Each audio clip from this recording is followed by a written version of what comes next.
So again, here we came with another video. So in this we are going to continue with the last video. So we have discussed in the last video about the Muller diagram, that we have started the electronic configuration. How to write the electronic configuration we have started. In the last video we learned how to write the electronic configuration, and we have learned about this Muller diagram also. So I discussed in the last video. So if anyone new over here, you just go to that video and just check what Muller diagram is. So after that we need to continue over here. Like Muller diagram is a long diagram. So to understand the difference in energy between the two orbitals, we have to follow this diagram. If not, suppose we have a slight doubt between 4s and 3p, because they are just near orbital, no? 5s 4p or 4p 3d or 5p 4d. If you have a doubt between these two orbitals, which one is having more energy or which one is having less energy, where I have to enter the electron first, then we have to follow this rule. This rule is called as N plus L rule. So here we must know N is equal to principal quantum number. Principal quantum number, Qn, quantum number, short form I am writing here. Now L is equal to azimuthal quantum number. Azimuthal quantum number. So these values we must know, right? So N values we know all. N is equal to 1, 2, 3, 4 and so on. So here N values are nothing but principal quantum number values. That is nothing but main shell values. These values are also called as main shells. These are nothing but main shells.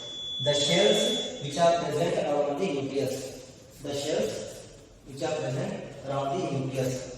So these main shells are present around the nucleus. That is 1, 2, 3, 4, and considered as principal quantum number, right? Principal quantum number. Now after that, azimuthal quantum number values, so L values. So for each orbital, we have different azimuthal quantum number values.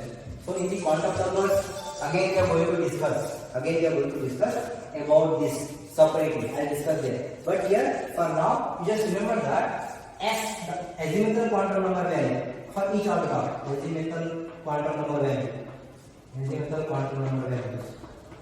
So for each orbital, we have these values. See, remember that S is equal to 0. S is equal to 0, right? And then we have P orbital is equal to 1. D orbital is equal to 2. F orbital is equal to 3. So these are the values of different orbitals. Now you need to remember these values for azimuthal quantum number. So these all these values are azimuthal quantum number values. That is nothing but L. So N values is what? This is what the N values, right? And these are the L values. For different orbitals we have these values. Remember that. So based on that, we are going to calculate N plus L. Suppose example, we have a doubt between 3p and 4s. Suppose we don't know, we are just getting a doubt between which one is having more energy, and which one is having less energy. So how to do that? Suppose we are comparing between the 3d and 4s. So from the diagram we can say 4s is having more energy and 3p is having less energy. So 3p has to be filled first, then 4s. But if we are having doubt between these two, then we can go for these two separately. So here we know that 3 is nothing but N value. This is 3p N value. N plus L rule says N plus L. So where N is equal to 3 plus L is equal to, for D, what is the L value we have? 2. 3 plus 2 we are getting over here. So the total value we have 3 plus 2 is equal to 5. Okay. Now the same way we have to go for 4. So here 4 is the N value. So N plus L. So I write N plus L, N plus L. N value is 4 and S value, L value for S orbital is L value for S orbital is equal to 0. So 4 plus 0 is equal to 4. So which value we are getting more? This value. So that means 3D is having more energy. 3D is having more energy, and based on this we can say this one is having less energy. So which one is going to fill first? 4s is going to fill first. So 4s is going to fill first, then 3D. So 4s, then 3D. In the diagram also you can consider 4s is filling first, then 3D based on the energy. Even you can go for any other. Suppose one more example I am taking. I am just taking the example between this 4p and 5s. Suppose I am taking 4p and 5s. So here I am taking 4p and 5s. 5. So we will do that. So can we do n plus l for this, n plus l for this. So n we know 4 plus p. What is the value for l? For p orbital 1. Got that. Then if I go for 5s, 5. 5 is the n value. Plus l value for s is equal to 0. So 4 plus 1 is equal to 5. And here we are getting 5. Now what? Now based on the l value, based on the n plus l rule, we have to go for this orbital. Suppose we are getting same values. If suppose we are getting same values, then we have to go for high n values. So more n value, more is the energy. More is the energy. When the two are okay. So now, so if you see, then whenever we are getting the closed orbital where we have the doubt, by applying this n plus l rule, we are going to get the energy values of orbital, and easily we can write the electronic configuration.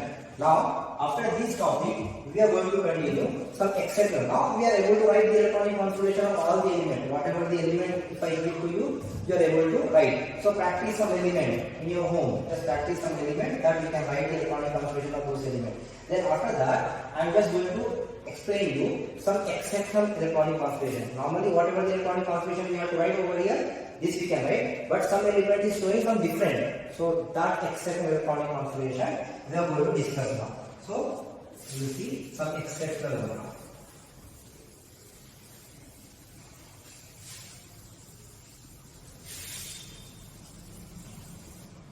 Now we will discuss some exceptional electronic configuration for the few elements. Exceptional electronic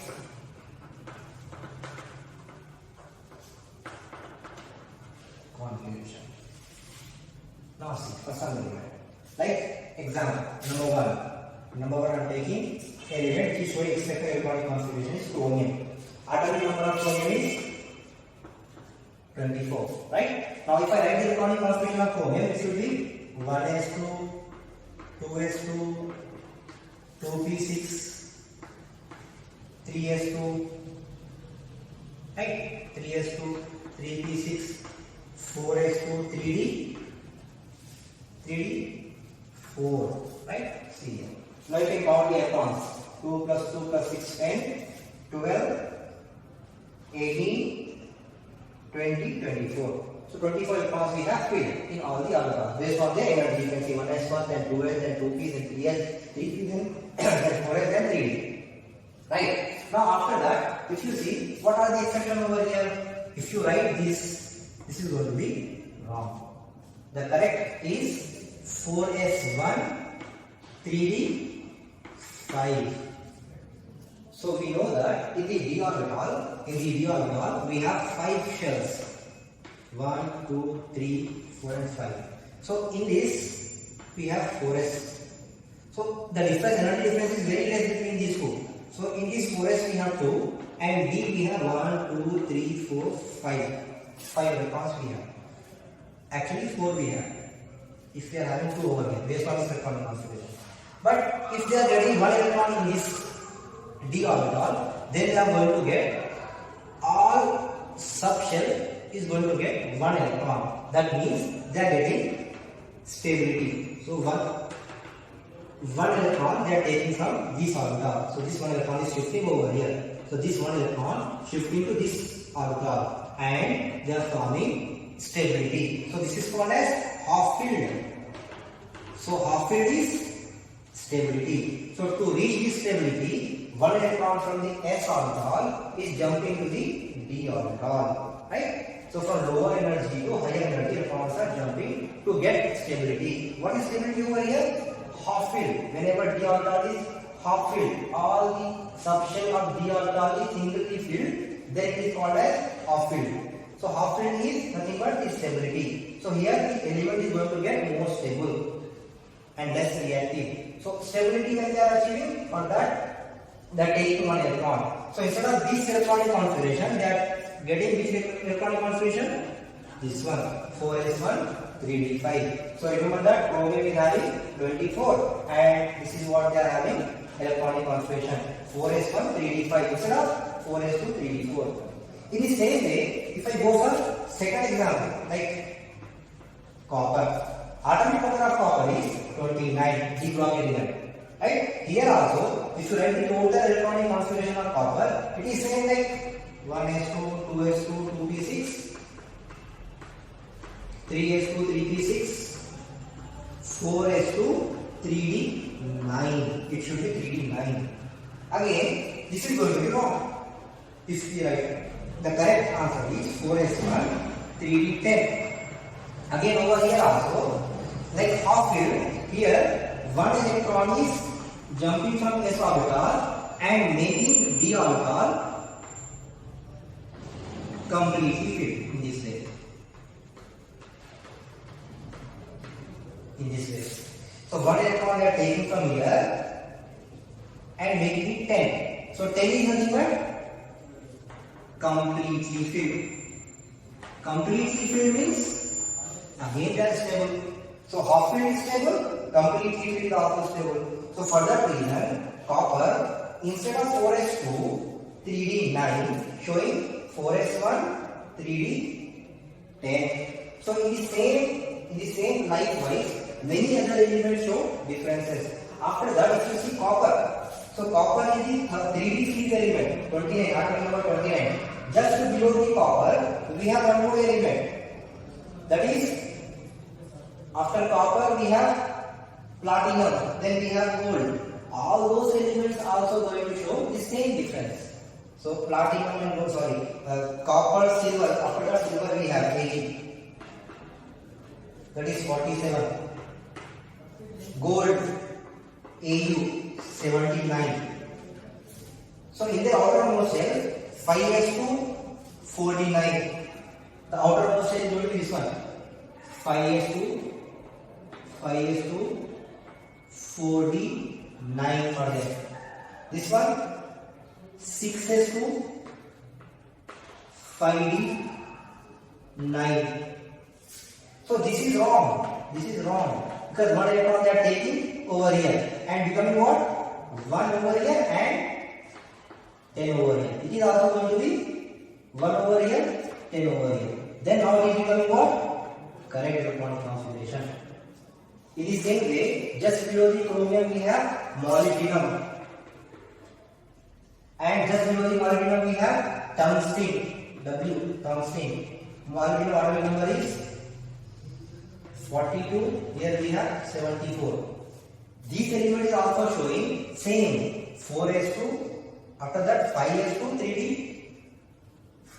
5s2 5s2 4d 4. This is going to be wrong. It is also going to be 1 and here 5.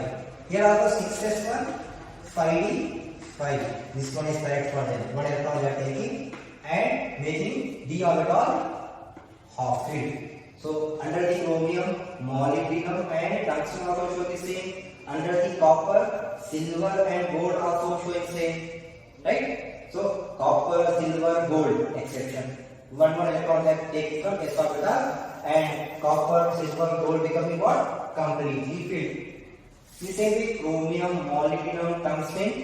One more electron they are taking from s orbital and getting half filled. That is stability, and that is why change. So chromium, molybdenum, tungsten, copper, silver, gold, all these elements are showing exceptional electronic configuration.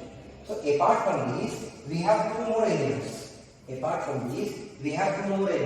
is palladium and platinum. So that I show you. So 6 and that is 2. 6 plus 2, 8. So total 8 element is showing exceptional electronic configuration. So one more exceptional electronic configuration is from like nickel if you see. Nickel atomic number 28. Then we have just below the nickel we have palladium atomic number 46. Then platinum, right? Atomic number 78. So this element we have. See, nickel is showing all electronic configuration. That is 1s2, 2s2, 2p6, 3s2, 3p6, 4s2, 3d8. Atomic number 28. You can count 28 elements. Same, no change. Normal electronic configuration. But palladium, what palladium is doing is the same way 1s2, 2s2, 3d10 continuous. It is going to get 5s2, 3d. In case of 3D, 4D. 4D, 8. It should be 3D, 5s2, 4D, 8. But this one is wrong. They are taking 2 electrons and 5s becomes 0 and they are getting 4D, 10. This one is correct. And here, platinum, if you go for platinum, it should be 6s2, 5D, 10. Sorry, 5D, 8. Which is going to be wrong. This is actual electronic configuration based on our normal order, but it is going to be changed. It is becoming 6s1 and 5d 9. This is for platinum. So only one electron they are taking. Only one electron they are taking and becoming 9 because they want to reach that stability, but they are unable to reach that stability because of F orbital which is coming in between over here. 4s 14. So difference is going to be increases over here. That is why one electron they are not taking, only one electron they are able to take. So 2 electrons they are not taking, only one electron they are taking and becoming 5d9. Nickel is not giving electron at all and they are 4s2, 3d8, 1d. But palladium is giving 2 electrons, all 2 electrons and making it stable. So this one is also exception, this one is also exception. So all together we got 8 exceptions in the electronic configuration and all those exceptions are present in D block only. Right? After that, after this video, we will learn how to write the short electronic configuration in a short video. Hope you understand this. Then we will continue in the next video. Thank you.